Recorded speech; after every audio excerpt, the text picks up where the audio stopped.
So many people are looking to live happier, more stress-free lives. We provide interviews from mental health experts across various fields because we know finding quality information isn't always easy. Let's find more sanity together.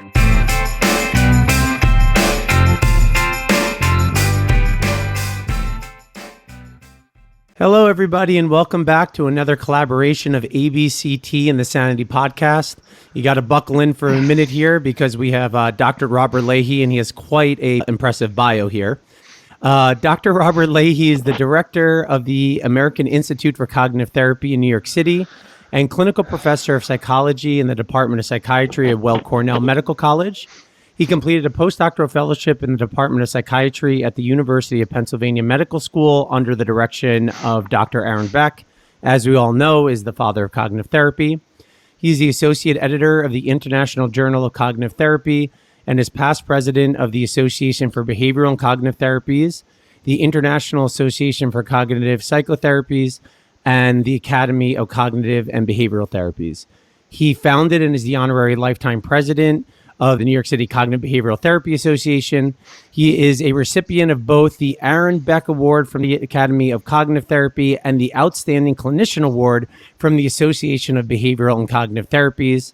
Dr. Leahy is the author and editor of 29 books for mental health. And this includes If Only, which is a wonderful book that just came out on regret, and The Worry Cure, which is particularly poignant for today's conversation since we're going to be talking about worry. I didn't write it down, but Beating the Blues is also a wonderful book to read if you could get your hands on that. His books have been translated into 23 languages, having a worldwide impact. There was so much more I could have put down on paper about you, Bob, but welcome to the show. Oh, thank you, Jason. That's kind of you. I'm glad to be here. So Bob was on a previous episode. If you want to look back about his writings in the If Only book, it's a wonderful podcast. It's one of my most popular episodes. So if you have a chance, definitely take a look at that one too. So to jump into the meat of it, today we're going to be talking about worry. So just a very soft start. When we're talking about worry, what are we exactly talking about? What do you mean by worry? Yeah, so worry is repetitive negative thinking about something that might happen in the future. So people worry about their health, they worry about their relationships, they worry about people leaving them, people being angry with them, they worry about their job, their finances, they worry about travel. So worry is a very pervasive, very prevalent psychological experience. Something like 38% of people say, I worry every day.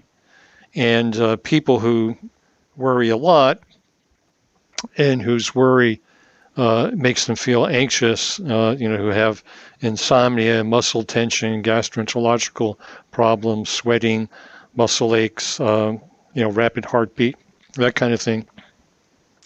Those people are diagnosed with generalized anxiety disorder. And about maybe 4.5% of people lifetime will at some point have generalized anxiety disorder, where worry is the main component. And GAD, generalized anxiety disorder, often lasts 6 to 12 years if untreated, and often eventually leads into depression. So worry is a pervasive part of our experience, and in my view, worry is part of almost all of the anxiety disorders, like social anxiety. I worry I might make a fool of myself. Even simple fear, I worry that I'll get bit by a dog or by a snake or fall off a cliff. Worry about health anxiety, for example. If you look at all of the anxiety disorders, if we include OCD and PTSD, we can see that worry is part of the picture there. You said it before, the worry is a repetitive action about a fear of the future. Right. And just to put it out there, so how is that different than rumination? Because sometimes people use the words interchangeably, even though they are a different process. Yeah. Well, they're similar in terms of it's a repetitive negative thought about something that bothers you. So rumination is usually a repetitive negative thought about something that happened in the past, or trying to make sense of something. Like, why did that happen? Or why am I feeling depressed? Or, why did that relationship end? Or that kind of thing. And worry is about the future. Having said that, generally the treatment for rumination and worry are very, very similar. So many of the things I'll be talking about today are also relevant to treating rumination. So rumination is a key feature of depression. People who ruminate about the past, we have a lot of regrets, for example, as you mentioned earlier, and that kind of thing makes people more prone to being depressed. It lengthens the length of their episode of depression. So if people are ruminating, they could be ruminating about their depression, and that continues their episode, and it makes it more likely to have future episodes. So worry, rumination, and you talked about how worry is kind of transdiagnostic across a lot of the conditions that we'll see. So how significant of a mechanism of action would you say for therapy is targeting worry? Well, I think worry is a key feature for people who are anxious or even depressed. There's a lot of overlap between generalized anxiety disorder and major depression. So worry is something that I think the clinician should have in their toolbox. What can I do if a person comes in and they're presenting worries about the future? It's not the only thing you would do, obviously, with anxiety disorders or depression, but it's a key feature. And but both of us tend to take like an evolutionary lens at looking at human nature and conditions, and we often look at that emotions and a lot of our processes have a place in the human condition if it's done effectively, but when it goes array, it then becomes like a clinical quote unquote problem. What is useful worry? Like, what does good worry look like in an evolutionary sense? I'm glad you asked that question, Jason. I was on a panel at an international conference a number of years ago with some experts on worry, and all the participants were saying that worry is never useful. And I said, well, that would be the one emotion that's evolved that was not useful. I mean, it's ubiquitous. I mean, everybody worries about something. So how could it be productive? For example, we were in an auditorium at a city in another country, and I said, well, the engineers and architects who design the auditorium or the bridges that come into the city, they had to assess risk. So assessing risk, how could this all come crashing down on us? That could be productive worry. In other words, thinking about how things can go wrong, thinking about, for example, of our ancestors who were living close to starvation on a regular basis. How could being worried about not having enough food or enough clothing or supplies for the winter, how could that be useful? Well, it protects you from starvation and freezing to death. The same thing, for example, there are a lot of people who don't worry about their hypertension or don't worry about their diabetes, and they don't turn that into taking their medication or watching their diet. So you can think about worry as a plan, as sort of a strategy to anticipate and therefore hopefully avoid some of the bad things that could happen in the future. So an absence of worry is very similar in a way to the absence of the capacity to anticipate regret. If you don't anticipate regret, then you're going to make a lot of mistakes. So if you think about worry being productive at times, I think one of the key things that I ask people to do in coping with their worry is to ask, is this productive worry or is it unproductive worry?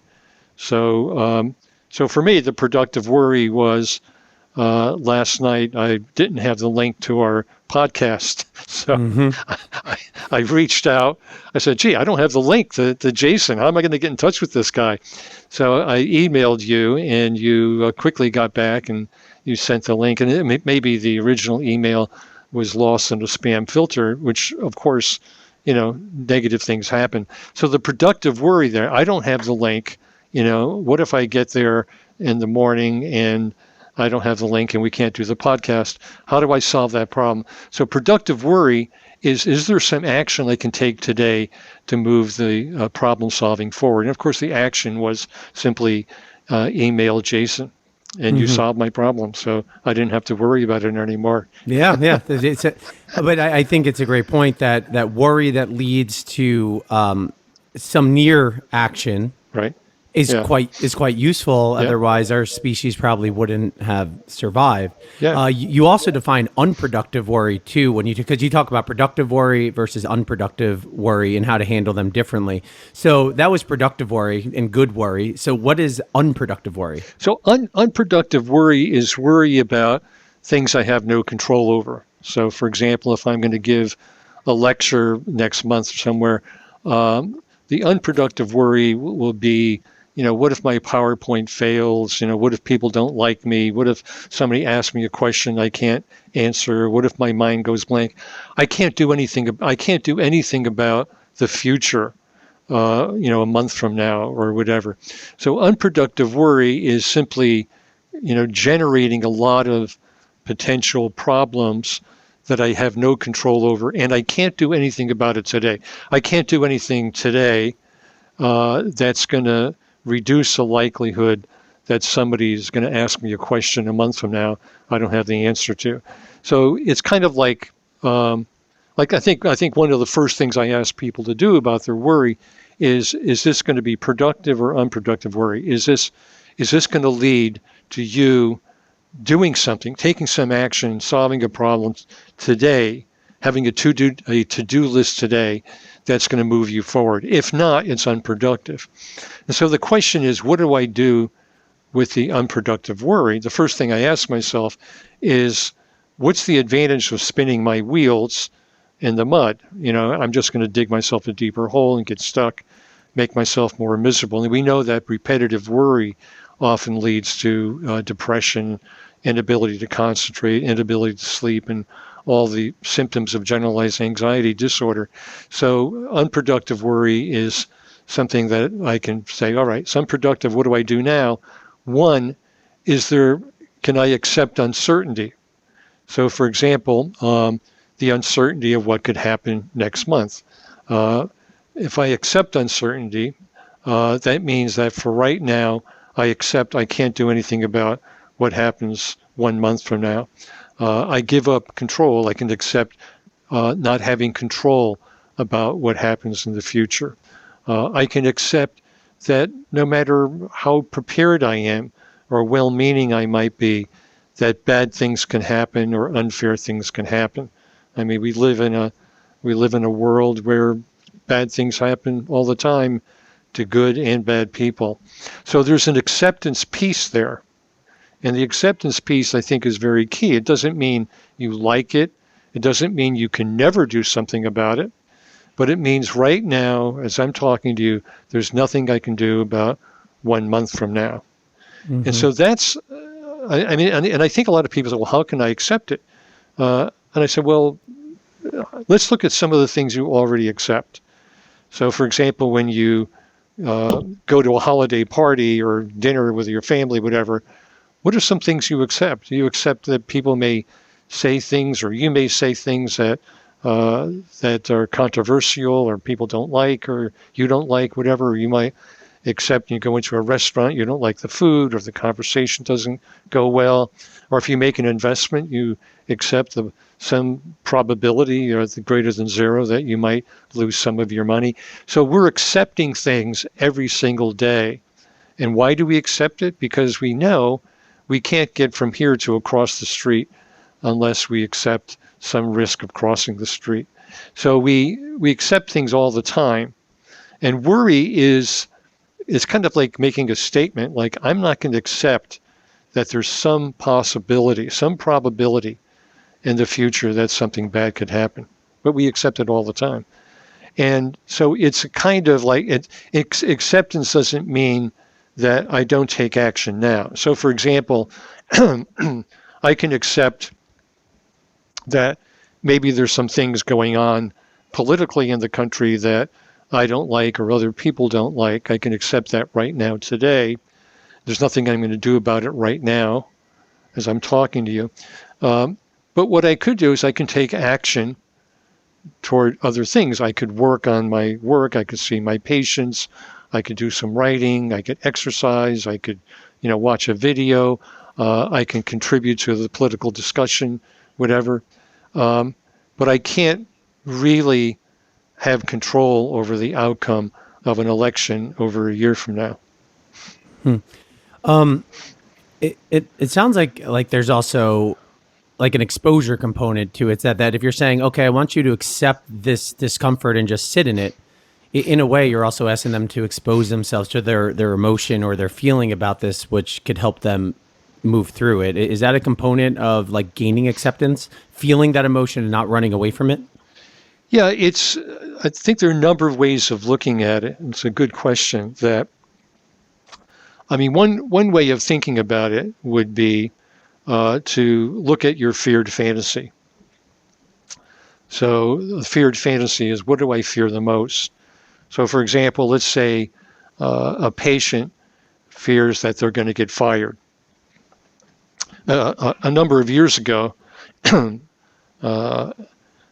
the meltdown in the economy in 2008, 2009, over a 4-year period, something like 1 out of 4 people were out of a job at some point.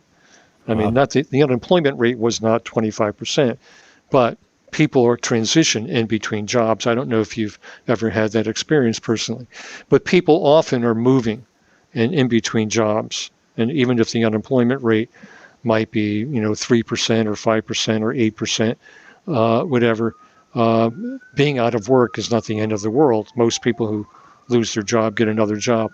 So one way of, let's say you had a fear of losing your job, that you might ask the person to think about, well, what would that look like? What would happen next? So some people who worry have like a chain reaction.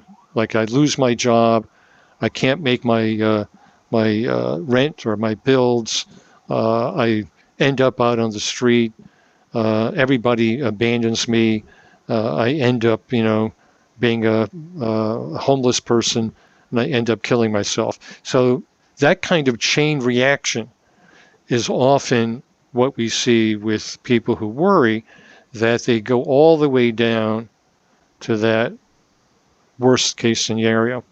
But what are the probabilities that you'll lose your job, you won't get another job within the next 6 months or next year, you'll end up homeless, you'll end up starving, what would be, in other words, or somebody like, oh, what if my partner left me? So they worry about that. What if my partner left me? I got divorced, I'd be alone, whatever it is.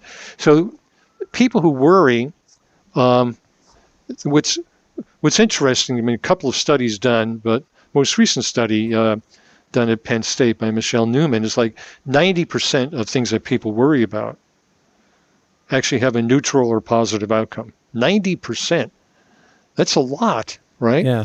In another study that Borkovic did a number of years ago at Penn State, where 85% of things had a positive outcome, 15% were not positive, people who worried said 79% of the time they handled it better than they thought they would. So what happens with worry is we underestimate our ability to handle bad outcomes. So, for example, somebody going through a divorce or any negative life event, the research on resilience shows that 1 year after the negative life event, people are back to their pre-event psychological well-being. So people who get divorced a year after are generally back to where they were before the separation or before the divorce. And they no longer are having fights with their spouse, and they now have new opportunities, new relationships. And one of the reasons why, one of the things about worry that's gotten me interested in recent years is there's a whole area of research in emotion theory and in cognitive science called affective forecasting, developed by Dan Gilbert and other people. And what they find is that we tend to overpredict our negative emotions and our positive emotions. So somebody thinks if I get divorced, I'll be depressed forever, I'll be lonely forever, and it'll be so intense it'll get worse and worse and worse. And what we do is we focus. It's like where does our mind focus when we worry? We focus on the negative event and everything else is obscured. It's like you have nothing else in your life, right? So what was your life like before you met your partner? You're relatively happy, you had friends, you had work and all that kind of stuff. And so this concept is in psychology is called immune neglect. We have a psychological immunity system to handle negative events. But worriers don't anticipate that they're going to be able to handle negative events.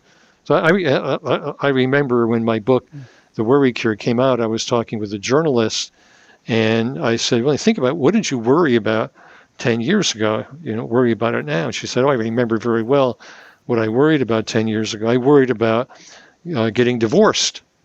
And I said, well, what happened? She said, a year after that, I got divorced. And I said, well, how did it work out? She said, well, at first it was very difficult, but then I realized it was for the best, and then she moved on in her life. So what we tend to do when we have the worry shows up. The worry is basically saying, this terrible thing's going to happen. You'll have no way to handle it. And all of your emotions will go negative, and they're going to last indefinitely and escalate and overwhelm you. As opposed to what is my psychological immunity system? I have friends, I have work, I have interests, I have opportunities for new relationship, I can travel, all of that kind of thing. So it's an important thing if you're a worrier to recognize. One of the things I ask worriers to think about, are there some difficult things you've handled in the past? Because, we all have a kind of resilience. We need it. And it's sort of like the idea that, if you look at, in terms of the issue of divorce, and I'm happily married, by the way, but if you look at the issue of divorce, that people who are in highly conflicted marriages are, depending on the study, 25 to 40 times more likely to be depressed than people in happy marriages or people who are single. So or never married. So if you think about I'm worried about all these things. I think the other thing that we find with worry, and this ties in with what we know about cognitive science, is worriers think about possibility and not probability. So for example, they think about the possibility that my plane might crash, or the possibility that my headache is a sign of a brain tumor, rather than the probability. For example, that the probability that a plane leaving Kennedy Airport, New York, going to Chicago O'Hare Airport, could travel round trip every day for 35,000 years before your quote number came up. In other words, the probability of being killed on a commercial airline in mainland United States is close to zero. Is it possible? Yes, it's possible. But worriers think I have to eliminate the possibility as opposed to look at the probability. So we have a lot of factors that, interestingly, we can draw on from many areas of psychology that are not that complicated to understand. Sort of like, is it possible you could have a brain tumor? Yeah. What is the probability? Is it possible that your plane can crash? But what is the probability? But then worriers say, I could be the one. Well, that's always true.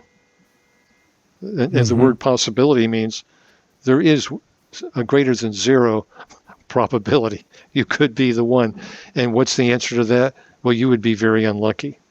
I don't mean to be dismissive or heartless, but we often know we could be the one who gets food poisoning and dies, or gets hit by a truck coming down Third Avenue, or the driver is looking at his iPhone.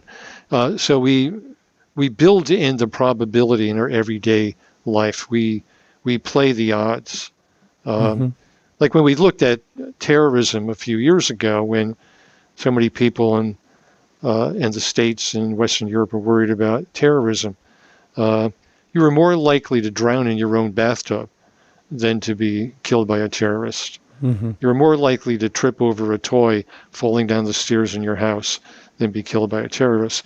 But the image on television or on the social media was so powerful of dead bodies. That's how we estimate probability. By a picture is worth 1,000 probabilities. A picture of a dead body is worth 100% probability for a lot of people. And we tend to focus on like the salacious threats. So people are not focusing on having like heart disease or their high cholesterol or eating a better diet. It's exactly the bomb blowing up or the bigger, more terrifying immediate fears. But meanwhile, I don't know the number, but I mean, lack of movement and poor nutrition is a major cause of mortality in the United States. Yeah, I mean, look at maybe 350,000 people every year die of heart disease or cancer or stuff like that. But you're right. I mean, it's sort of like if it doesn't bleed, it doesn't lead in the news, and that we, like for example, you would never turn on the news on CNN, and the headline would be, breaking news. Pretty much everything is the same today as it was yesterday, as the day before, right? I mean, it's always like breaking news. Always breaking news, no matter what. Breaking news, right? Yeah. And we're drawn to that. I mean, and again, it's kind of like humans evolved not to be happy. They evolved for their genes to survive. And one way of guaranteeing your genes will survive, obviously, is finding a partner and procreating and protecting the offspring. That's certainly important. But the other is threat detection. I mean, we often think that our ancestors were these kind of macho, tough guys and tough women and all of that. I see our ancestors as neurotic Woody Allens, roaming through the jungle. Oh my God, is that Bernie over there? Is that, that crazy person from that other tribe? Is that a tiger? And I see that kind of neurotic, anxious, fearful, adaptive, Woody Allen neurotic, roaming all through the history of humankind. And why? Because detecting threats preserves your likelihood of passing on your genes. It wasn't about, none of our ancestors were doing mindful meditation or finding peace in the moment and and being forgiving and all the stuff that we want in our positive psychology and our religious traditions. We're not that adaptive initially in a very threatening environment where you, like for example, public speaking anxiety. One of the most common anxiety complaints, which of course is worry. If I get up, people are going to make fun of me, they're going to, humiliate me. What would be adaptive about public speaking anxiety? Well, let's go back 150,000 years. And, Bob Leahy goes up to a stranger tribe, 50 strangers from the tribe from the other side of the hill. And I get up there and I say, here's what I think, and you better believe it because I'm an expert. What's going to happen to me? I'll be lunch. That would be the end of me. My career, my political career on the other side of the mountain would be ended immediately. So public speaking anxiety is the fear of taking a dominant position with strangers, because our ancestors who did that did not survive. The Woody Allen survived. Yeah, and then what is it, like 75% or plus of the population has a phobia or strong dislike of snakes, even if there's no there's no snakes in Manhattan. Right. but people don't like snakes, and you can see that mammals have had a snake phobia Yeah, right. through the evolution for a really long time because snakes were a major hunter of small Right. mammals back in like the dinosaur eras. Jason, you and I live in Manhattan. And Yes. when you say there are no snakes in Manhattan, you don't know the people I know. You have a bunch of snake whisperers walking around. Yeah, but you're absolutely right. Like for example, in like if you look at the evolutionary basis of fear of water, which is one of the most common fears, in a study done in New Zealand, something like 80% of mothers said the first time my child went into the water, that is of the kids, the mothers of kids who had a fear of water, the first time he went into the water, he was afraid. So why it wasn't like, oh, my kid drowned and then he had a fear of water, right? It's not conditioned. That's not how. Yeah. We learn from learning theory, these fears are acquired, but like fear of heights, babies crawling across a plexiglass surface where you could see down, immediately have a fear of falling. Kittens also have a fear of falling. Ducklings do not. Little ducklings don't have that fear of crossing a transparent plexiglass surface because they can fly. Mm-hmm. So if you were a duck and you could fly, you could walk across it and look down. Well, if I drop, I fly. But kittens and humans, babies are not able to do that. So they have a built-in fear of falling, a built-in fear of the water. There's a strong predisposition for infants to have a fear of the dark, of being left alone, and from an attachment evolutionary point of view, those kinds of worries, those kinds of fears were adaptive, because a baby who wanders off from the parental figure, especially into the dark with animals or strangers, is at great risk of predation, starvation, and abandonment. So some of our fears have an evolutionary point of view. And a lot of times, the psychoanalysts say, "Oh, we have to go back to our past." We don't have to go back to when you were 5 years old. We have to go back to 500,000 years ago. Mm-hmm. And how our ancestors, from as our species evolved, how these fears made sense, how they protected. Fears protect, but worry is a very advanced capacity for fear, because worry is not a fear that I'm going to fall off the cliff over here. Worry is a hypothetical, and humans are unlike cats or dogs or monkeys or birds or insects. We think about the possible future, and so we think, oh, that could be brain cancer, or I could go bankrupt, or whatever it is, and that could happen next year or 5 years from now or next month. But I doubt very much if our pets, as wonderful as they are and the wisdom that they carry around in their little furry bodies, I doubt very much if they're having all these hypothetical worries about the future.